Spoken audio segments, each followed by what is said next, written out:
Sejam bem-vindos ao nosso podcast OtimizaCast, os segredos da terceirização. E hoje é o nosso primeiro episódio com convidado. Ele é Thiago Ramalho, CEO da Gela Boca, uma franquia de sorvetes com mais de 150 unidades e virou uma verdadeira sensação no mercado. Hoje, ele irá compartilhar um pouquinho sobre a sua história, desafios e sobre como a terceirização influenciou no seu crescimento. Thiago, muito obrigada por aceitar o nosso convite e estar aqui conosco hoje. Eu que agradeço o convite, a oportunidade. É um prazer poder compartilhar um pouquinho da nossa história com vocês. Muito obrigada. Thiago, prazer imenso, né? Parceria antiga um pouco. Sim. Te agradecer mais uma vez e já começar com você, que é o nosso convidado especial. Sim. Conta pra gente, Thiago, como começou a Gela Boca, apesar de eu saber, mas todos os telespectadores querem ouvir de você. Sua história, como começou e por que terceirização também até agora. Que bacana. Bom, nós começamos como um negócio pequeno, uma sorveteria com uma fabriqueta no fundo. Então começa com meus pais, muito pela necessidade. Meu pai ficou desempregado, trabalhava num segmento de sorvete, numa outra indústria. E com 3 filhos pequenos, eu era o mais velho, ele só sabia fazer isso. Então com o dinheiro do acerto, vendendo carro, vendendo joia, televisão, videocassete, pegando dinheiro emprestado com a agiota, ele monta a Gela Boca, uma sorveteria que tinha o objetivo de criar os filhos. Então ele falava, poxa, se eu puder dar o que meus filhos pedirem, Sim. tá ótimo. E aí eles Em qual crescem. cidade? Em Maringá. Em Maringá. Maringá no mesmo lugar que a gente está até hoje. Ah, essa mesma loja existe legal. 25 anos, a gente faz agora dia 18 de março. Incrível. Então ele começa a sorveteria dele para criar 3 filhos e cada um tivesse o seu rumo na vida, né? Eu brinco que nenhum pai pensa assim, meu filho, né, quando crescer vai ser sorveteiro. Então meu pai tinha os objetivos dele com a gente também. Verdade. Cada um tinha uma carreira que ele já tinha desenhado e não deu certo nenhuma delas. Os 3, cada um seguiu um caminho diferente. Gela Boca começou a crescer, ser reconhecida por qualidade, um preço justo, custo-benefício. Né? Um produto que entregava uma qualidade com o preço que tinha. E eu cresci, né, nessa fase. Com 10 anos eu vim para o balcão ajudar eles. Meu pai tinha uma necessidade financeira grande ali, devendo e todas as dificuldades que muitos empresários, pequenos comerciantes começaram. Então eu vim para o caixa, então era meu pai, minha mãe trabalhava fora, vinha à noite, final de semana ajudar ele na sorveteria fazendo sorvete, atendendo o cliente. Então ele desligava a máquina, atendia no balcão, voltava a fazer sorvete. E eu chegava mesmo, bem né? familiar. Só cortando um Sim? pouquinho, eu lembro de uma situação que você comentou assim, eu nasci dentro da sorveteria. Na verdade a nossa história começa lá, exatamente. Meu pai começou no sorvete em 84, casou com a minha mãe em 86 e eu sou de 89. Então, quando meu pai casou com a minha mãe, ele já trabalhava nessa fábrica de sorvete. E quando eles casaram, minha mãe foi tocar uma sorveteria. Então, tinha uma sorveteria aqui na cidade que a minha mãe cuidava. Então, meu pai ficava na fábrica, minha mãe vinha de circular para abrir a sorveteria. À noite ele encontrava ela e sábado e domingo ele ficava com ela. Então, ele fazia 2 turnos, jornada dupla, e ela na loja. E em maio de 89, ela estava grávida, ela foi abrir a porta da loja, aquelas portas antigas de ferro, e a bolsa estourou. E ela estava grávida e era eu. Literalmente. Eu acho Fechou a loja, correu, né? Eu nasci e logo ela voltou para a loja e aí eu fiquei ali atrás do balcão num colchonete, ali num colchãozinho, porque não tinha dinheiro para berço, carrinho, essas coisas. E aí, em torno de 1 ano, eles levaram mais essa vida, né? Meu pai já ganhava bem, essa empresa realmente reconhecia ele, então já deixou de ficar na ter a sorveteria e meu pai continuou na fábrica. Mas meu avô também tocava uma sorveteria e os tios também tocavam sorveteria. Então eu ia dormir na casa do primo, era no fundo da sorveteria. Macarronada com frango assado no domingo na casa da avó, era no fundo da sorveteria. Ele literalmente tinha que passar por dentro da sorveteria para chegar na casa do avô. Então a gente brincava de pega-pega, esconde-esconde dentro da sorveteria. E minha mãe também fazia diária, freelance, quando eles precisavam ela dava uma mão lá na sorveteria de vez em quando. Então eu cresci vendo a sorveteria sendo um parte da nossa rotina.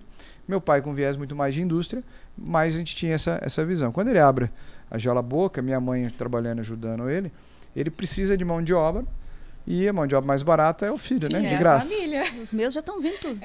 Tem que ser. E eu vim pro caixa. Então, até porque eu também não tinha tamanho para muitas outras coisas. Minha mãe me ensina a ficar no caixa e eu passo então a ficar sábado, domingo no caixa e à noite no verão para eles ali. No inverno não precisava, mas não tinha dinheiro para sair, então eu ficava em casa. Então essa foi a minha adolescência, assim. Eu não tive festa de 15 anos, eu nunca fui, não saí, porque eu trabalhava. Mas para mim foi um processo natural. Era muito importante que a nossa família desse certo. Então, assim, não era uma questão de uma obrigação. Realmente era uma questão de que a gente estava junto para fazer aquilo acontecer. Né? Exatamente. Familiar ali, uma união em família. Perfeito. E aí eu fui me adaptando ao balcão, ao comércio, ao varejo, à gestão. E meu pai sempre o cara da indústria. Né? Com 15 anos eu já fazia o financeiro, fazia o administrativo. Meu quarto era o escritório, eu brinco. Então, olha que legal. E aí você entendeu que essa seria a sua vida mesmo. Demorou um pouquinho ainda. A gente vai chegar lá. Conte-nos então essa parte que eu já gostei. O resumo eu queria fazer faculdade e eu queria ser engenheiro aeronáutico. Então, eu tinha esse sonho, sempre gostei de aviação. Exatamente por isso que eu perguntei, porque sempre o filho às vezes quer fugir Existe pouco, um sonho. Né, daquela. Exatamente. E aquilo, você não sonha em ser sorveteiro. Né? Aquilo ali é uma necessidade. Né? Exatamente. E aí tem que tomar essas decisões. Sim. Vou fazer faculdade, vou para fora. Era ITA. Poxa, fazia uns 7 anos que ninguém passava no ITA aqui do Paraná. Tinha que fazer cursinho, poliedro, ir embora. Fiz alguns cursinhos preparatórios aqui, já no ensino médio, no 2º ano. Entendi a dificuldade. Chegou um momento para falar, então você vai morar em São Paulo, vou te bancar, você vai fazer cursinho, 3º ensino médio e vai fazer o que você deseja, se é isso que você quer. Então você tentou. Eu nem tentei. E ali eu pensei bem, falei, caramba, morar sozinho, né? O pai mandar dinheiro. E se eu não passar? E se meu pai ficar doente? E se meu pai vier a faltar? Aí eu não tenho nem profissão e não conheço do negócio. E aí vi que tinha um viés de técnico em aeronáutica. Você tinha que ser formado em engenharia e depois fazer uma pós, uma especialização, só que já remunerada, com bolsa de estudo, com algumas coisas. Falei, opa, então vou fazer engenharia aqui em Maringá, porque aí eu faço engenharia de produção, ajudo meu pai, e daqui 5 anos eu vou seguir a carreira que eu tenho vontade. E fui fiz engenharia, passei naquele vestibular de inverno, no meio do 3º ano. Eu lembro dessa. Eu achei que era administração, não sei por que eu fiz depois, porque aí vem a briga com o pai, né? Então, assim, ninguém na família do meu pai tinha formação acadêmica, ensino superior. Então, o sonho do pai, guardou o jornal, filho formado, aquela coisa toda. E eu começo a fazer, então, a faculdade, só que naquele intervalo do vestibular de inverno ao final do ano, eu não tinha um propósito na escola, eu já tinha passado no vestibular, então eu faltava bastante, ia para a escola para cumprir tabela, e o negócio cresceu. Foi uma janela onde tudo deu certo. A Jalabouca começou a crescer, meu pai foi fazendo alguns investimentos, foi ampliando, comprando algumas sorveterias na cidade, e eu, por não ter a escola, fui trabalhando mais, começa a faculdade e eu estou envolvido durante o dia no negócio, o negócio crescendo, precisa de mim, à noite tem que ir para a faculdade, fecho o 1º semestre e já tomo cálculo, química, GA, já tinha reprovado em tudo. Sério? Só tinha ido bem em engenharia de produção, introdução em engenharia de produção, porque o primeiro módulo era empresa familiar. Então era só contar. Passou. Né? Tava fácil. O importante que esse você passou. Chamei meu pai e falei, viu, não vou continuar a faculdade, vou parar, vou vir para dentro do negócio, o negócio está precisando, que a gente trabalhe mais, não consigo fazer as 2 coisas e depois eu volto para a faculdade. Não, sonho o filho se formar, um filho fazer carreira, vamos pôr uma pessoa aqui para trabalhar e você vai estudar. Falei, pai, daqui 5 anos eu volto com meu diploma, sem o conhecimento técnico e o teórico. Vamos inverter? Eu fico aqui, aprendo com você, daqui 5 anos a gente contrata profissionais para ajudar a gente. Porque é importante o conhecimento acadêmico, obviamente. Mas ali eu tinha que decidir, eu queria aprender com ele. Não, vou fazer administração então para tentar ver se é um pouco mais leve. Próximo. Então vou fazer vestibular de administração. Fiz o vestibular de administração, passei também na UEM. Olha que massa. Mas eu falei para ele que eu ia fazer o vestibular, não disse que eu ia fazer a matrícula. E aí não me matriculei. E como aí é o 2º semestre daquele ano, eu não fui para a faculdade, só trabalhei. E quando deu lá para meio do outro ano, ele falou, viu, não era para você já estar na faculdade? Eu falei, era, mas eu não fiz matrícula. Ele entendeu que não era o meu momento, que eu ia fazer isso depois, em outro momento. E aí realmente eu venho para dentro do negócio e fico como uma decisão de ficar e com a visão de começar a expandir e ampliar. E nessa jornada, né, a Jalabouca em 2010 tinha 7 sorveterias. A gente chega esse ano um pouco mais de 150 sorveterias, chega em torno de 250 operações, a gente tem mais 2 marcas, então são em torno de 250 operações e 3 fábricas, uma aqui em Maringá, uma em Campo Grande e uma em Assunção, no Paraguai. Então, e nessa jornada a gente internaliza, verticaliza, terceiriza e vai aprendendo o que faz sentido e o que não faz sentido. E uma parte dos serviços que a gente tem hoje são sim terceirizados. Tiago, você comentou alguns pontos de crescimento já na época em que você era um pouco mais novo. Conta pra gente como que foi esse crescimento, essa expansão. O que você identifica de pontos principais? Quando eu decido ficar realmente, ali 2009, 2008, 2009, para mim eu tinha que crescer. Eu queria crescer, eu queria conquistar mais. Eu sempre tive a visão de que se existe mais e as pessoas alcançam, por que não eu? Sim. E o meu pai sempre falava que ele queria ter 10 sorveterias. Essa era a visão dele. Mas por que 10 sorveterias? Eu não faço ideia. Mas ele falava, 10 sorveterias eu vou viver bem, eu vou ter uma qualidade de vida, eu vou estar consolidado. Então ele queria ter 10 sorveterias, em Maringá já tinha 7. Falei, bom, eu, minha irmã, meu irmão e meu pai. Na hora que eu dividi essa herança, eu preciso ter 40 para poder ficar com as 10 que ele disse que é bom. Sim. Realmente era isso, até numa certa ingenuidade. Falei, não, então meu primeiro objetivo é construir 40. E aí montei realmente um plano de expansão, onde a gente queria, em 5 anos, ser a marca líder na cidade, e em 10 anos ser referência no estado. Isso aconteceu bem mais rápido. E em 10 anos era ter 100 sorveterias. Em 2020 era chegar em 100 lojas. E vocês chegaram até E nós chegamos. E aí nós começamos essa construção com o meu pai. Ele falou, olha, eu quero 10. Se você quer ter, então, essas 40 ou 100, você vai sozinho. Eu vou te dar o respaldo, mas eu não quero isso para minha vida. Eu não vou paro por viajar, aqui. não vou me esforçar. E ele fez isso. Fez isso. Entendi. Sempre foi um apoio muito grande. Até hoje ele está na indústria, é um apoio para a indústria. Mas, assim, está muito claro o papel dele, o ritmo dele. E foi aí que a gente decide crescer, faz um trabalho de marketing, de posicionamento de marca, vai para o franchising, que isso em 2010 no sorvete era novo, não existia ninguém fazendo franchise. Sim. Em 2010 existia uma máxima que revender sorvete não dava dinheiro. E então eu tinha esse desafio de entender o porquê, mudar esse cenário. Meu pai tinha um viés das lojas e pontos de venda. Aquele freezer na padaria, no mercado, no açougue, é assim que a maioria das indústrias cresceram no Brasil. E eu não queria esse mercado, eu queria fazer o diferente porque eu vim de um balcão, criado no balcão. Então, eu entendia que a gente podia fazer algo diferente. E apostar nisso, enquanto ninguém apostava, fez com que a gente abrisse loja de um jeito fácil. Só que em 2010 você não tinha o Instagram, você não tinha internet na captação do lead, receita previsível. Naquele momento a gente não tinha pelo menos acesso, era ignorante nesse assunto. Então era realmente abrir a loja, prospecção, telefone, visita e vender. Então eu falo que poderia estar maior, 500, 1000, poderia. Mas a nossa jornada, o nosso mindset de 2010 a 15, 16 era do jeito roots ainda de crescer. Que a gente chegou ali em 16 com 40, 50 lojas. Nossa, eu lembro quando chegou uma unidade na minha cidade, foi a sensação. Porque até então era as sorveterias mais locais ali, né? Que cidade, nossa, Marialva. Marialva. É aqui do ladinho. Mas quando chegou, nossa, ficou todo mundo assim, meu Deus, até que enfim chegou uma gela-boca aqui. E Marialva, para nós, assim, é um case de sucesso. Total. Ela é top 10 na rede. E a gente não estava no melhor ponto da avenida, né? A gente já estava no final. Hoje Marialva já mudou um pouco. Tinha muita concorrência de outras marcas. Mas é isso. Qualidade, padronização que a gente procurou entregar em cada loja. Triplicou de tamanho lá. Tá incrível. Eu já fui na indústria, né? Já passei legal. pelo processo. Quero sei, eu acredito, não sei se eu estou enganada, mas eu acredito que o diferencial do Gela Boca são os produtos naturais. Sim, a qualidade. A gente fala muito sobre isso porque para nós, né, a gente faz sorvete desse jeito porque a gente acredita que o jeito de fazer sorvete é esse. Demorou para a gente entender que o nosso jeito de fazer sorvete tinha muitos diferenciais em relação ao mercado e à concorrência. Porque para nós, eu vi meu pai fazendo sorvete a vida inteira. Então nós queimamos o coco no tacho. Então você pega um tacho, põe um açúcar, você derrete ele, põe o coco, queima ele lá por 4 horas. E dali você faz o picolé de coco queimado. Pega a latinha de leite condensado, leite moça, cozinha na panela de pressão, faz o doce de leite, faz o sorvete de doce de leite. Então nós doce de leite, a referência hoje muito é a Argentina, nós vamos para um viés de doce de leite caseiro.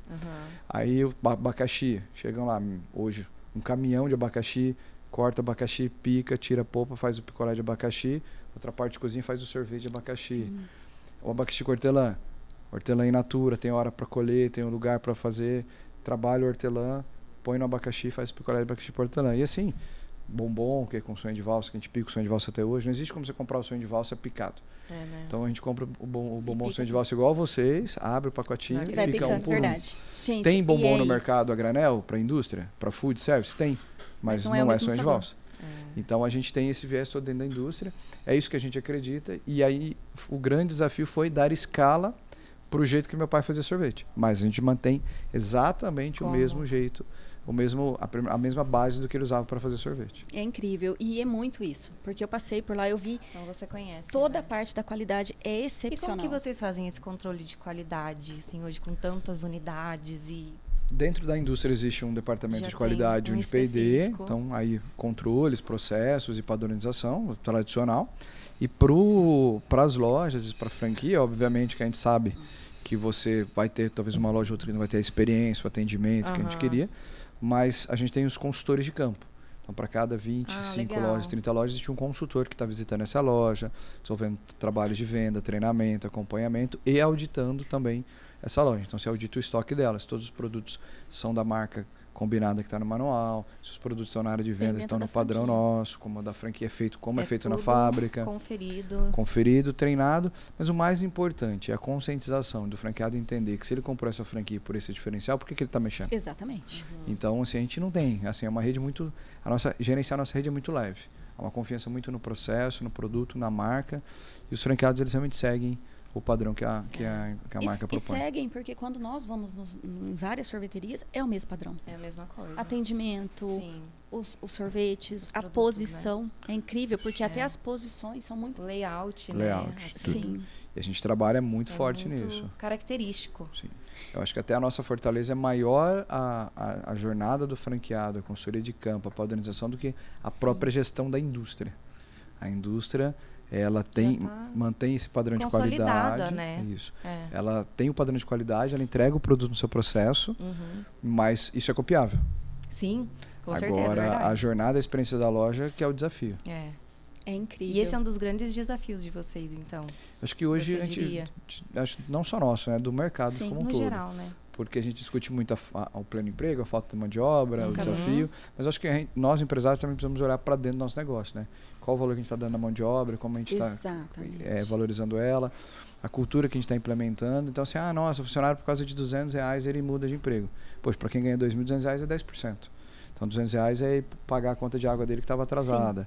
R$200 é poder comer um lanche no final de semana com o filho e com a filha. Quem não faria isso? Sim. Então, acho que a gente precisa revisitar, né? Eu acho que é um momento de discussão que não pode ser enviesada politicamente, mas que realmente nós, empresários, também precisamos, junto com a força de trabalho, encontrar soluções que sejam economicamente viáveis, mas que também traga essa qualidade de vida, que aí você consegue manter numa equipe, diminuir o seu turnover, Sim. manter o padrão, treinar, E desenvolver, eu gerar acho que vocês oportunidade. entregam também, além da qualidade do produto, preço é muito bom, né? Então... Esse é o equilibrar os pratinhos. Exatamente. Isso que eu ia falar. Conte-nos mais. Exatamente. Nós não somos o mais barato, Não, mas também não somos o mais caro. Não, Nós não somos gelato. E não nascemos para ser e não é o nosso posicionamento. sim. O nosso propósito é muito claro. Qual que é o nosso propósito de valor? Entregar o melhor produto no preço que a gente está vendendo. Então, naquele produto e naquele preço tem que ser o melhor. Se em algum momento o cliente não vê esse valor, a gente precisa revisitar a jornada da loja, a experiência dele, os ingredientes do produto. Então, nós não mexemos no produto. Então, o chocolate hoje subiu, disparou absurdamente. Sobe o preço, diminui a Daqui a grama. pouco a gente vai abrir, né? Tá vazio. Não vai ter mais nada. Nós não mudamos o chocolate, a marca do chocolate. Então a gente não compra Que chocolate legal. ao leite. A gente compra chocolate ao leite da marca X. X. E aí a gente vai comprar naquele preço, ou vai repassar o preço, ou vai tirar o produto de linha, não vai diminuir o tamanho da Alguma embalagem, estratégia mas ali mudar vocês- a qualidade não. Então sempre é entregar o melhor preço, o melhor produto naquele preço que nós entendemos que o mercado está disposto a pagar. Legal. Você tem que ir calibrando. Às vezes, puxa, se eu subir um pouco o preço, não funcionou. Peraí, preciso entender, melhorar o meu processo, ser mais eficiente, para ser mais competitivo. Né? Agora mesmo nós estamos com uma promoção acontecendo nos nossos picolés. Por quê? Porque a gente está com 2 máquinas novas, de alta capacidade produtiva, automatizadas, que diluem custo fixo. Então não é que a gente mudou o produto, a gente mudou o processo para continuar Que oferecendo para o legal, cliente um olha preço só. acessível. O consumidor final muitas vezes não sabe, né, desses Não. detalhes. E esse é o desafio do marketing, é contar. É contar. Ô, Thiago, eu tenho 2 perguntas. A primeira, qual que foi o momento mais marcante da trajetória do Gelaboca? São vários os momentos que te pegam na jornada. Posso dizer que na trajetória da Gelaboca, a história assim mais, além do começo, que é desafiador, e agiota, aquela tudo que meu pai passou, meu pai tinha um dinheiro para comprar uma casa ou uma máquina. E aí aquela dúvida, né? Casa ou máquina, casa ou máquina. Família pela casa e o negócio pede a máquina. E ele fez um propósito com Deus. Então, ele tinha visto uma casa, gostou da casa, ele tinha um valor, a pessoa aceitou o valor, e ele fez a proposta e fez um propósito. Se aquela proposta fosse aceita, ele compraria a casa, se não fosse aceita, ele compraria a máquina. E não tinha por que a proposta não ser aceita, porque estava tudo acordado. Depois ele fez a proposta, a pessoa desistiu de vender a casa, ele comprou a máquina, uma semana depois a pessoa procurou ele para aceitar a proposta. E aquela máquina trabalhou aquele ano 24 horas para dar conta da demanda que veio. Olha. Então ela foi determinante para um dos virada, pulos, assim, né? uma das viradas que a Gela Boca teve, um dos saltos, Legal. vem disso. incrível. Então, para aquele momento que a gente via é muito importante. Para mim, pessoalmente, aí a minha história, Thiago e Gela Boca, foram nos últimos anos quando a gente começa a buscar o propósito e o papel meu como CEO, porque você vem, né, eu não fui para o mercado, me formei CEO, fui um executivo, saí, empreendi, abri minha empresa, ou sou um executivo contratado. Eu fui escolhido para estar na cadeira, as coisas aconteceram.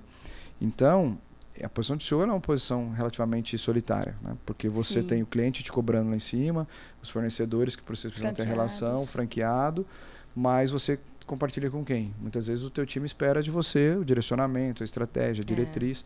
E numa empresa pequena, você não tem um conselho, muitas vezes, você não tem uma governança ainda estabelecida, precisa ser construída. Então eu passei por um momento de tentar entender qual era o propósito. Quando a gente chegou nas 100 lojas, então qual o ponto da virada, né, assim, marcante? Tá, cheguei nas 100 lojas, e agora? Que Passei 10 anos vivendo atrás disso. Né? Poderia ter feito em menos?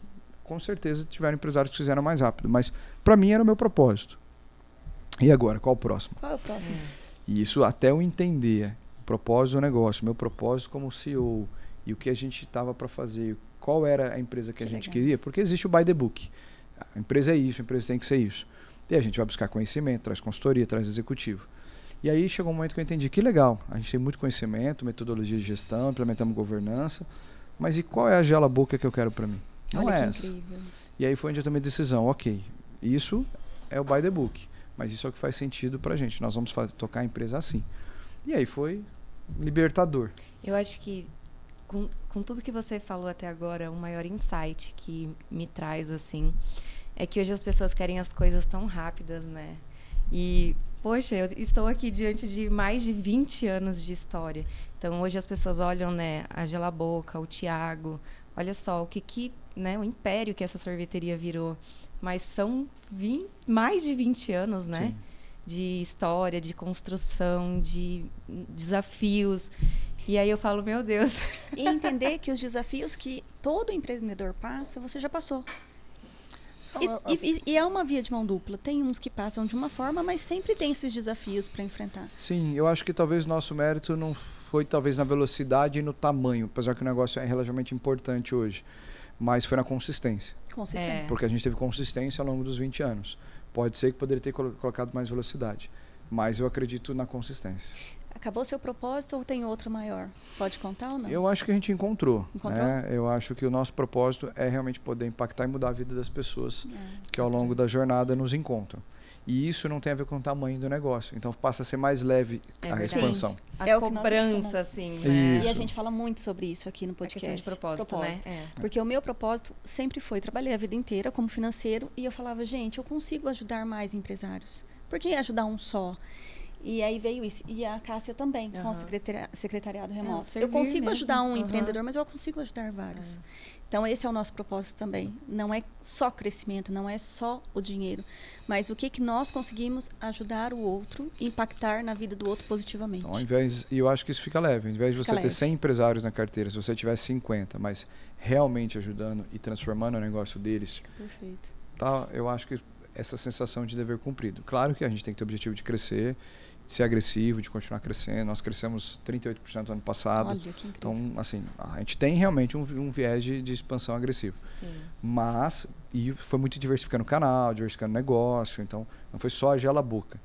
E nessa visão, quando você entende isso, poxa, eu podia ter 1.000, mas as 250 que estão dentro disso está impactando, né? Pode também impactar negativamente, mas não é isso, né? Não, esse não é o impactar positivamente. Sim. E às vezes a gente conversa isso muito com o franqueado que está chegando. Né? Talvez essa franquia não é para você. Para quê? O que você busca aqui? Qual que é a tua intenção? Ela passa a ser um peso, um problema, um investimento ruim. Isso me incomoda bastante quando acontece. Então a gente faz um trabalho para minimizar o máximo possível. Legal. Então tem essas entrevistas antes. Hoje no processo de venda, antes não, mas durante a jornada, no onboard, sim. Aí eu gosto de estar no onboard, gosto de falar sobre isso. Por quê? Sorveteria como investimento é muito legal. Você tem de 2,5% a 4% de rentabilidade. Imagina, 30%, 48% ao ano. Lindo. Ótimo. Sábado, domingo, feriado, Natal, Ano Novo. Nós somos o lazer das pessoas. Então, para quando as pessoas vão passear no domingo, a sorveteria tem que estar aberta. Quando você vai comprar o sorvete para ceia de Natal, a sorveteria tem que estar lá no feriado para te atender. Então, tudo isso é colocado porque, por mais que é um investidor, que ele vai ter equipe, vai ter pessoas, bom, essas pessoas vão ter que estar lá trabalhando. Sim. Então, o teu gerente ele não vai faltar numa segunda-feira de chuva. O teu gerente vai faltar ou vai te deixar na mão por algum motivo, ou porque vai sair, porque é o momento, num dia de calor. Um freezer vai estragar, não é num dia que está tranquilo. É no dia de calor que a loja está lotada. É verdade. Então, por mais que você tenha uma equipe, em alguns momentos, seu olhar tem que estar para o negócio. Mesmo o investidor, ele tem que dedicar energia para o negócio. Então, tem que fazer sentido para ele. Sim. Porque ele vai estar domingo em casa, mas ele vai abrir a câmera e dar uma olhadinha como está a loja dele. Sim. E se não estiver legal, aquilo vai incomodar ele. Então, faz sentido esse incômodo? Faz sentido o dinheiro sobre o esforço, sobre aquilo que está impactando? É saber empreender, né? Porque no final do dia, hoje, negócios bons, com bons resultados, tem bastante. Né? Tem muito empresário sério fazendo coisa séria. Então, eu acho que a identificação com o negócio. É isso que a gente procura. Pessoas que se identifiquem com o nosso negócio. Porque aí anda todo mundo ali no mesmo propósito, né? Todo mundo alinhado. Vamos dizer todo mundo, porque né, pode ser que tenha um... Natural. que tenha um ou outro, é normal. Não tem unanimidade. Mas assim, no geral, acaba... né, a grande maioria ali no mesmo propósito, alinhado no propósito de vocês, né? Nesse que você acabou de falar aqui. Sim, eu falo muito a franqueador, ou pessoas que já viveram franchise, não, o franqueado não segue regra, o franqueado muda o padrão. Ah, franqueado é difícil. Não tem isso na minha rede. Então não tem como falar mal de franqueado nosso. Ai, que legal. Você tem os desafios? Lógico que tem. Sim. Mas os propósitos, os valores são compartilhados, as regras são claras, o combinado é cumprido. Quando a gente falha, a gente diz, falhei. Falhamos. Só que eu preciso da oportunidade. Porque eu acho que mais do que a falha é a intencionalidade. Eu sempre falo sobre isso. Todos nós somos sujeitos a erro. O problema é a intencionalidade durante aquilo. Sim. Eu brinco. Nenhum franqueador acorda de manhã e diz, nossa, vou ter uma ideia para atrapalhar minha rede. Não. Hoje eu vou fazer o meu freezer queimar. Não. A intencionalidade é... se o caminhão vai... Eu não vou mandar o caminhão hoje para você. Vou mandar só amanhã para você ficar sem sorvete hoje.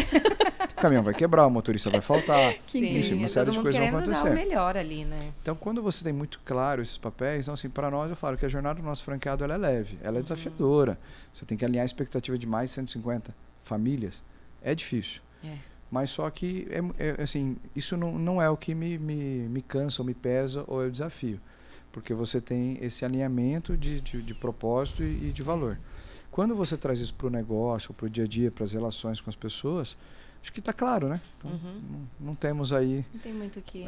E se não é unânime, também entender e ouvir esse feedback, tanto que a gente tem comitês com os franqueados para estar ouvindo eles, para estar melhorando e me entregando sempre mais. Falar em feedback, vou dar um feedback do meu filho, 9 anos. Mãe, eu quero torta alemã do Gela Boca. Isso é ótimo. Tá? E ele diferente. 9 anos. Você não imagina que ele vai gostar de torta alemã. E o do Gela Boca? Do Gela Boca. E o do Gela Boca é diferente? É diferente. É diferente. A gente tem ali uns... Vocês têm uns segredinhos? Tem. Nas receitas? Tem, bastante, assim. Tem que ter, né? E o torta alemã é um doce que a gente tem. A gente não compra produto pronto no mercado do torta alemã.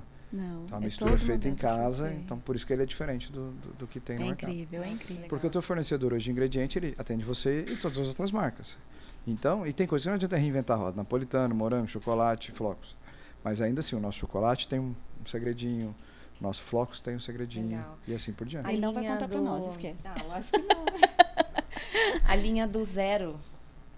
Como que tem crescido bastante? Muito. Os números são surpreendentes. Nós somos o primeiro sorvete zeríssimo do Brasil. Sério? Zero lactose, zero açúcar. Não tinha. Você tinha zero açúcar e zero lactose. E quando minha filha nasceu, as duas, mas principalmente a primeira, a Maria Valentina, ela tinha intolerância à lactose, a ovo, ela tinha dermatite, atópica. Nós tivemos que aprender. E aí, como pai, você passa a ler rótulo, comprar e entender, e aí você entende que o teu negócio não entrega. Olha só. Precisava melhorar. Então, a gente vai para o desenvolvimento de um produto que não tinha, entrega esse produto, e hoje a participação dele no negócio é importante. e cresce todos os anos. Legal, Mas hoje o mercado tem bastante, mas a gente vai vir com algumas inovações esse ano também nesse Esse segmento. acho que é o segredo, né? Eu gosto muito, então sempre acabo consumindo. Quando tem a opção, né, do zero, lá mesmo na loja, lá em Marialva, eu sempre... Eu acho que essa é a visão, quando eu tenho a opção. Porque aí você tem aquele que precisa, né, da lactose ou do diet, do diabético. Minha esposa, por exemplo, não pode nem com zero lactose. Então, esse é um caminho. O outro caminho é, poxa, hoje eu me permito uma indulgência. Porque hoje, né, pessoal, alimentação saudável, controle, dieta, nutricionista. A gente, principalmente pós-pandemia, a gente passa a dar mais valor nisso. Então, as pessoas estão olhando para isso. Mas não adianta você ir na sorveteria e falar para você, legal, ó, você fez regime a semana inteira, você sofreu a semana inteira, e hoje eu estou te oferecendo sorvete de hibisco. Poxa, não, pelo amor se você entrou na sorveteria é porque você quer uma indulgência, você se permitiu. E eu vou te vender sorvete de chamate, não, pelo amor de Deus, matcha. isso a gente já toma. É o chocolate, então, é indulgência. Agora, se eu tenho uma indulgência na minha sorveteria para você, que eu consigo fornecer, consigo fornecer algum outro benefício, ou rica em vitamina, ou sem lactose, ou menos gordura, ou sem gordura, ou sem açúcar, aí e que entrega a mesma experiência da indulgência tradicional. Sim, perfeito. Essa é a nossa visão e é assim que a gente vem cada vez mais inovando nossos produtos. Legal, muito bom. Vamos trazer um pouquinho. Falar. Vou trazer um pouquinho agora para terceirização. Com certeza. Já que estamos falando sobre terceirização, Thiago, sua opinião sobre a Gela Boca tem terceirização nos seus departamentos, indústria ou franchise franqueados? Tem terceirização. Eu falo que a gestão ela vive de fases, né? Houve a fase de verticaliza tudo, terceiriza tudo. Sim. E acho que todo assunto que é tudo, o que é unanimidade, tende a não permanecer. Eu acredito que é o equilíbrio. Sim. Então eu acredito sim na terceirização. A Gela Boca tem terceirização. Nós experimentamos um viés de 100% verticalizado. Olha que bacana. E hoje a gente tem uma boa parte dos nossos fornecedores, dos nossos processos terceirizados. Legal. E qual que é o resumo para a Gela Boca? Naquilo que é core, naquilo que é diretamente importante ao negócio, o que é o meu diferencial competitivo, eu internalizo e eu faço. Tudo aquilo que é comum e aquilo que eu posso contar com especialistas independente do meu core, eu terceirizo. E tudo também que é projeto com começo, meio e fim, eu terceirizo, a gente internaliza. Então, precisamos fazer um projeto de implementação de uma revisão dos cargos e salários. O time interno tem condições de fazer? Tem, mas eles têm as atividades deles, as entregas deles, o dia a dia. Terceiriza, contrata o produto com começo, meio e fim. Então, tudo que tem começo, meio e fim e tudo que não é core, a gente terceiriza. Incrível. Então, tem departamentos dentro da indústria terceirizado. Contabilidade é todo terceirizado, a gente faz só financeiro e tesouraria interno. O jurídico é 100% terceirizado.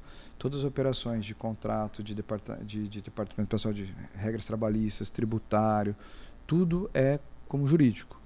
E eles participam de reuniões estratégicas, algumas coisas operacionais, inclusive, eles fazem, e 100% jurídico terceirizado. Tecnologia também, não tem nenhum profissional de tecnologia dentro da empresa, 100% terceirizado. Tudo terceirizado. 100%. Quais são os setores internos que você... Internos não, do BPO, do franqueado. É o marketing, né?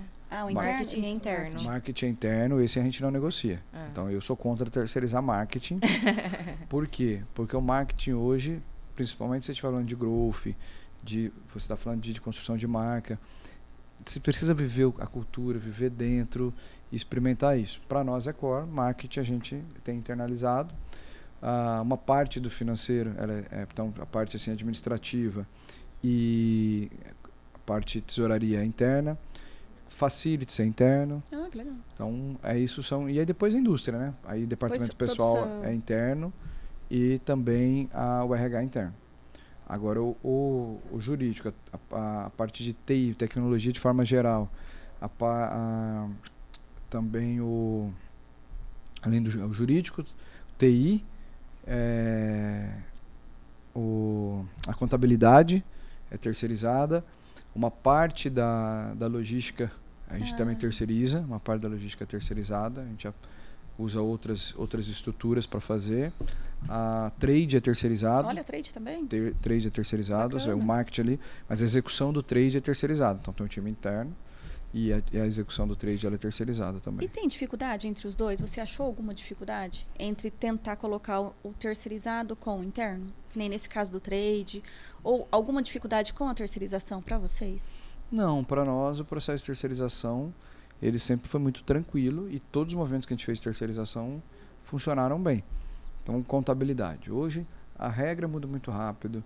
Você tem o tempo todo precisando ter especialistas de várias áreas para fazer. E é legal porque a gente tem as reuniões de estratégia tributária, por exemplo, onde é o contador, o jurídico e a gente. Então, é o contador e o jurídico terceiro. E vocês? E a gente aqui só olhando a discussão deles para aproveitar o serviço. Por quê? Porque eles são especialistas. Sim. E o custo para eu ter uma equipe de especialistas daquela, talvez eu não conseguiria pagar. Então eu teria que ter talvez um time júnior, um time com menos conhecimento, que teria uma entrega menor.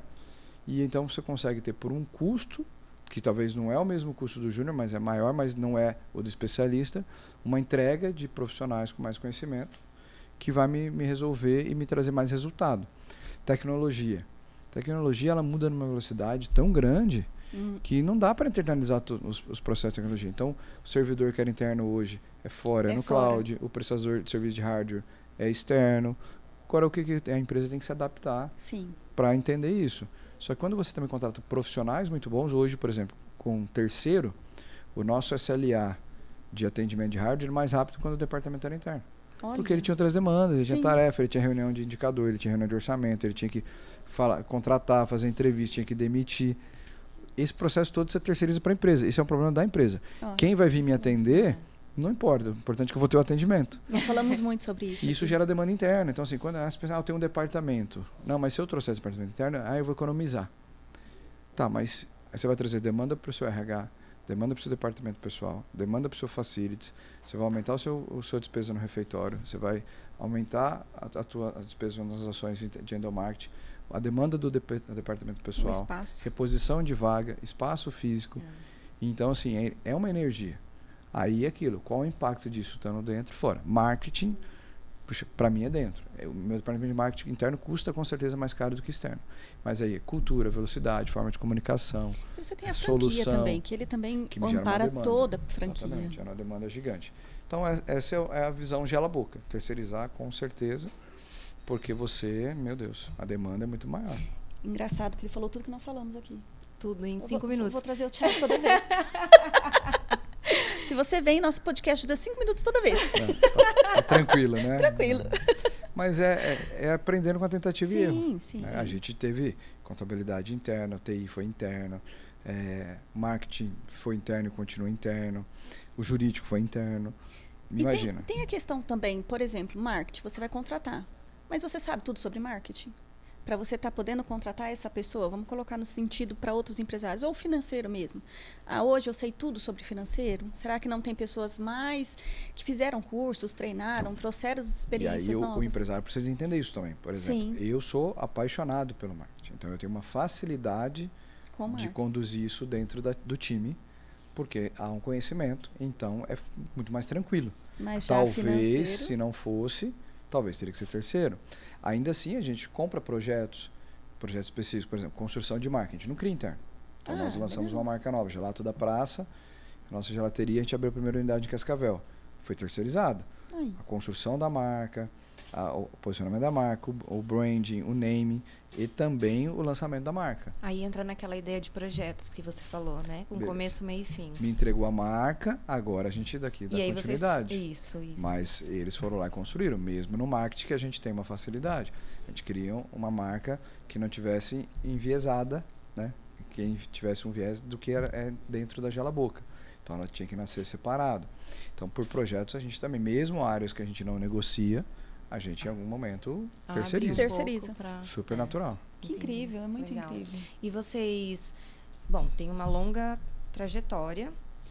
Vocês sempre utilizaram assim a terceirização ou tiveram um momento em que, poxa, tá aqui tudo centralizado, vamos abrir um pouco esse leque? Tivemos. Nós começamos com tudo terceirizado com meu pai. Então, meu pai sempre foi de terceirizar. Olha só, lá atrás. Legal. Então, o contador desde o dia que ele abriu, terceirizado, advogado então vocês já terceirizado. Vieram com essa cultura. Meu pai tinha assim, faz o que você é bom. Meu pai core. resumia assim, faz o que você é bom. Eu sei fazer sorvete, o resto Seu eu não pai sei. está um tempo à frente. Então, assim, na época onde a gente tinha que fazer o registro dos produtos, a documentação, vou contratar um químico, um funcionário aqui dentro, vou ensinar para ele fazer comigo. Era terceiro. A pessoa vinha, assinava e fazia o que tinha que fazer e ia embora. Olha que porque incrível. ele entendia que ela era especialista naquilo. Uhum.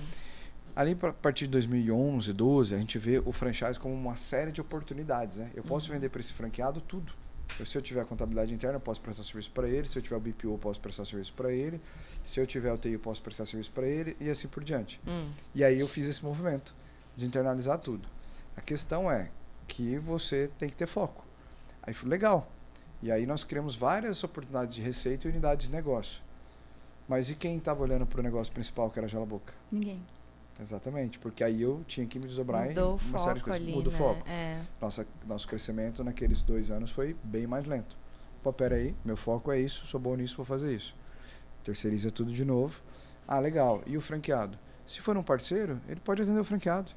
Se for um parceiro, ele vai gerar valor. Se meu franqueado ele está focado na operação, não precisa se preocupar com o financeiro, ele está preocupado na operação, não precisa se preocupar com a contabilidade. É um especialista que traz para ele o melhor modelo tributário, né, o melhor controle financeiro, ele está mais feliz, mais focado, ganha mais dinheiro e oportunidade de reinvestir mais no nosso negócio. Que incrível. Então a gente ganha Incrível. no final do dia. Você talvez não tenha a receita entrando no teu caixa, mas nem sempre o faturamento quer dizer que você está ganhando mais, né? E você também tem a receita do franqueado quanto a isso. O franqueado vai se sentir também bem mais tranquilo para poder gerar o core dele. Exatamente. Que incrível, gente, incrível. E o franqueado, ele usa a estrutura própria, se ele... De gestão, sim. Então ele tem franqueados, por exemplo, que eles são muito... Eles têm facilidade ou experiência na área financeira. Então eles fazem o financeiro. Conseguem fazer ali o financeiro. Tem franqueado que não tem facilidade com o financeiro, tem dificuldade, ele terceiriza o financeiro. Aí tem o franqueado que tem um funcionário, aí ele acompanha. Operacional. Mas tem o franqueado que é BPO, análise, fechamento, todo terceirizado. Tem franqueado que ele prefere fazer a contabilidade dele com um amigo. Tem o franqueado que precisa fazer com um escritório mais robusto. Então a gente vai trazendo. Tem franqueado que ele tem RH interno. Então, 1, 2 pessoas. Tem franqueado até 3 pessoas no time de RH. Tem um franqueado que ele tem um DP. E ele terceiriza recrutamento e seleção. Ou ele internaliza com a área dele. Então, eu terceirizo recrutamento e seleção e depois eu trabalho com um profissional interno de RH fazendo ações de endomarketing, escala, acompanhando e fazendo a gestão. Então, a gente procura muito ver porque cada franqueado ele tem uma habilidade, uma competência. Sim. Uhum. Muitos já empreenderam, foram empresários, foram executivos. Então, você procura... O papel da franqueadora ela é muito mais no suporte de compensar aquilo que o franqueado tem dificuldade. Não é de reinventar a roda, de nada disso. Se esse franqueado é bom em marketing, dá autonomia. Ajusta com ele a regra do jogo e deixa ele trabalhar. Que legal. Então, eu tenho lá, por exemplo, a franqueada de Sinop, a Samara. Ela é muito boa em marketing. Inclusive, algumas ideias e insights dela, às vezes, são melhores que o nosso. Olha, por quê? Ela está dentro da loja, olhando para a necessidade dela, do público dela, do cliente dela. Então, ela cria conteúdo, ela faz, ela posta. Só que a gente usa ela no comitê de marketing para trazer ideias para replicar para a rede. Olha, que incrível. Então, todas as postagens dela são alinhadas com o que a franqueadora faria? É perfeito? Não. Mas ela está produzindo, gerando engajamento, gerando conteúdo e gerando resultado, que é o mais importante. Exatamente. Então, ela tem a liberdade, ela faz. Já tem as franqueadas de Londrina, elas já terceirizam para uma agência o marketing delas. Elas entendem que a franqueadora oferece, mas elas têm também uma agência que faz o específico para elas, alinhado com a diretriz da franqueadora, e elas produzem o conteúdo delas. Então, e assim por diante. Então, já tem franqueado que a Cascavel, eles que produzem, ela que filma, tira foto, ela que produz, ela que gerencia, ela que posta. Aí ela tem uma influenciadora que coloca na mão da influenciadora. Que trabalha junto isso para gerar os conteúdos. Então, cada franqueado. A gente fala assim, que como franqueadora, a gente tem uma liberdade grande para a quantidade de lojas e não ter problema de padronização. Porque o franqueado entende, né? Você potencializa o que ele é bom. Ele entende ali o propósito. Isso. Então, não tem um quesito para isso. O que você colocaria para escolher bons parceiros? Franqueados ou fornecedores? Fornecedores, por exemplo, terceirizados, fornecedores, enfim. Bom, fornecedor vem muito da indicação. Ou a gente coloca para a rede um fornecedor que a gente tem parceiros de longa data, que nos atendem, ou o franqueado, a gente percebe que ele tem um parceiro estratégico na loja dele, na região dele, que está gerando resultado, e aí a gente coloca a disponibilidade para a rede toda. Para a rede toda. Para a rede toda. Aí, ou a gente coloca como homologado, né? Não obrigatório, olha, tem esse fornecedor, homologado, já está validado, pode atender a rede toda. Ou uma indicação. O fornecedor está atendendo a loja A, tem feito um bom trabalho, indica. Ou a gente tem o homologado obrigatório. Esse serviço, só esse, ou esse fornecedores que vão atender. Aí é qual o risco e o impacto no negócio. Isso. Então, qual o principal critério? Risco e impacto no negócio. Agora, qual o critério? Primeiro critério, esse fornecedor precisa estar alinhado com a franqueadora. Se não tiver alinhamento com a franqueadora, então tem um fornecedor que ele senta do lado do franqueado e começa a bater na franqueadora, sem ao menos entender o propósito da franqueadora. Então, se a gente tem um alinhamento, pelo menos, do negócio, ele não tem que apoiar a franqueadora, mas ele tem que entender o que é a franqueadora. Aí ele não conhece o onboard de franqueadora, não conhece o negócio, conhece a franqueadora. Não conhece nada. E aí, do espectro dele, ele faz a avaliação e se posiciona. Isso gera um desgaste grande, muitas vezes por desalinhamento. Esse fornecedor, normalmente, a gente corta. Aí vem o quarto caso. Esses não podem atender a rede. Estão desalinhados com os valores e o propósito da rede. Então, ele tem que ter alinhamento com a franqueadora. Pessoal, acho que é o princípio básico. Qual que é o modelo de negócio, qual que é o DRE, por que o conceito do DRE é esse, qual que é a rentabilidade, qual que foi a rentabilidade vendida. Pode chegar, mas o CMV tinha que ser menor. Mas faz 25 anos que o CMV é esse, o modelo é esse. Não adianta ser como consultor terceirizado, querer vir aqui mudar o modelo de negócio. O modelo de negócio não é negociável. Entendi. Até porque o franchise, a base, é modelo de negócio validado, testado. Ele evolui e os franqueados têm essa liberdade. Esse é um quesito. O outro, aí é a questão da qualidade técnica, da entrega técnica, da validação do conhecimento dele, das regulamentações e em relação à nota fiscal, ao alvará. Tudo. O básico ali tem que ter. Então não dá para... Por quê? Ter um contrato de sigilo, porque esse consultor, ele está fazendo consultor hoje na minha franquia, amanhã ele pode ir para outra franqueadora. E aí levar todo o know-how que ele viu aqui dentro. Então isso também é importante. Uma relação de confiança, existem pré-requisitos documentais ali da qualidade e alinhamento com o propósito e o modelo de negócio da franqueadora. Legal. E como você define a sua visão para o futuro da marca? E como a terceirização se encaixa nessa visão? Vou terceirizar tudo e vou ficar só em casa, só vivendo da receita do modelo. É isso aí. Eu sou tão apaixonado pela terceirização que se eu pudesse eu terceirizaria a indústria. Porque a essência do nosso negócio é ter um modelo de negócio e uma loja que gere experiência e venda. Sim. Então nós trazemos inovação, experiência, um mix de produto e esse treinamento e acompanhamento para o franqueado cada vez vender mais. Nosso faturamento médio é um dos maiores do Brasil, no modelo de negócio de sorveteria. E aí você tem a indústria. Mas a indústria com padronização e controle, eu poderia ter um produto com a mesma qualidade em 3, 4, 5 indústrias no país. Então eu poderia vender loja no Nordeste. Por que eu não vendo hoje? Porque meu sorvete não chega lá. E se chegar, o custo para chegar lá, eu não sou competitivo com o mercado interno, com as marcas locais que eu brinco. Nós temos que respeitar o mercado. Toda cidade tem um gela-boca. Toda região tem uma marca boa, de um sorvete de qualidade, está há 20, 30 anos, tem tradição e que entrega uma experiência, um produto legal. Então, você tem que ser competitivo.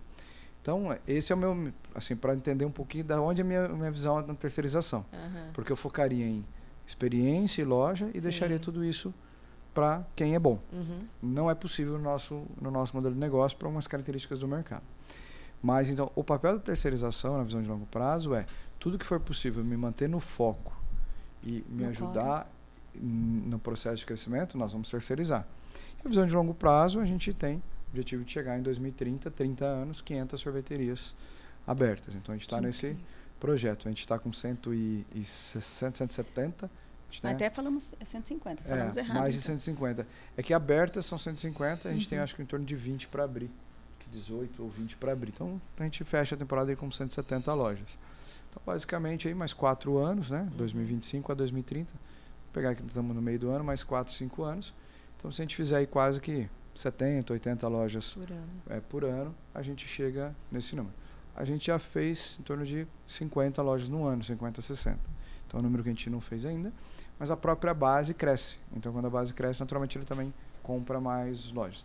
Mas esse é o objetivo, chegar em 500 operações 2030, 30 anos. Para quem está começando agora, quais dicas você daria como equilibrar as funções internas e como as externas, como a terceirização e manter o foco no crescimento e inovação? Eu acho que o grande ponto, e o Flávio Augusto fala muito isso, a gente perde muito o foco muito fácil. Então a gente tem 5, 10, 15 projetos, isso é bom, isso não posso deixar passar, isso aqui, isso aqui, isso aqui. Mas a gente só precisa dar certo uma vez. Uma vez que você acerta no negócio e você escala ele, né, para que as outras 10, 15 tentativas? Você pode errar 15 vezes, mas se acertar uma só. Incrível. E às vezes a gente está com aquilo que já deu certo na mão, e a gente não cuida, porque aquela outra ideia é muito boa, porque aquele projeto não posso perder, porque aquela oportunidade. E ao invés de cuidar e manter o foco, para escalar. Então, se eu desse uma dica, foco. Se eu pudesse deixar assim, foco no que você é bom e encontre mecanismos de escala. Hoje não tem como a gente não escalar os nossos negócios. Tiago, que honra. Gente, eu já sabia que ele é um empreendedor nato. Mas para mim, olha, muito obrigada. Conhecimento em cima de conhecimento. Vamos hoje. fazer a última Vamos. pergunta. Olhando para o seu papel como líder, o que te motiva, então, a continuar crescendo e inovando todos os dias, tanto na Gela Boca quanto no mundo dos negócios em geral? Deixe a sua mensagem do coração para todos os empreendedores. Não, eu agradeço o convite, agradeço essa oportunidade de compartilhar um pouquinho da nossa história. Você trabalhou com a gente, então, né, conhece, então tive a honra. Tá me dando essa moralzinha. Mas falando de coração, o que motiva assim de acordar de manhã e construir um legado, mas não no sentido do legado de deixar o nome. Sim. Porque para mim esse legado na minha cabeça não faz sentido. Eu brinco que 2 gerações depois, né, o máximo que você é uma placa de rua. Tudo bem que tem pessoas que mudaram o mundo, mas dizendo dentro daquilo de você empreender, a 2ª geração lembra você como vô, né? A 3ª talvez conta a história de quem foi. Sim. Mas então não é esse o legado que eu busco. O legado é realmente de transformação da vida das pessoas. É você chegar ao final da tua carreira, da tua jornada, e olhar para trás e dizer, eu fui importante na minha jornada aqui, porque ela é tão curta. Nossa jornada é muito curta. Sim. E você poder ter mudado a vida de muitas pessoas, de ter ali, e mesmo que a Gela Boca seja um período, mas que naquele período foi um período de transformação, um período de crescimento, de que foi uma alavanca. Assim, às vezes a pessoa olha para a Gela Boca como um degrau. Tá bom. Se for um degrau para cima, né? Não que derrubou ele, jogou ele lá embaixo, tá ótimo.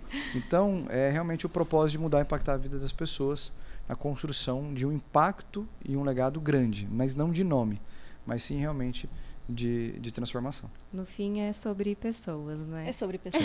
É sobre pessoas, sobre propósitos, sobre fazer bem. Com certeza. Não importa o produto. Não importa o produto ou o serviço. É sobre isso. Acho que esse é o propósito maior mesmo. E foi um prazer conhecer um pouquinho da sua história, te ouvir. A Cássia estava muito nervosa. Nós aqui, eu começando, né? Iniciando no mundo do empreender, da comunicação. É um prazer mesmo te ouvir assim, e as coisas que você fala e compartilha, com certeza eu vou absorver muito aqui. E a gente toma, né? Tipo assim, vocês são referências para nós, né? Eu falei isso, até de como não fazer também, tá? Por isso que nós já daqui a pouco, a hora que acabar o podcast, vamos falar sobre o que não fazer. Eu falo aqui. Mas vocês são referências para nós, assim, e poder compartilhar aqui hoje um pouquinho disso foi muito bom mesmo. E as portas estão sempre abertas. Sim. Quando quiser retornar, estará sempre aberta para você. Combinado. Com certeza. Obrigada, Tiago. Obrigada, Tiago. Fala agora do nosso próximo.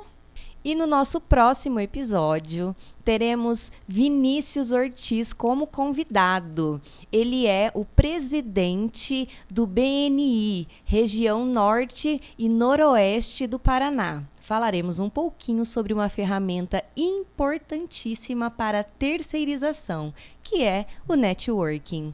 Até lá!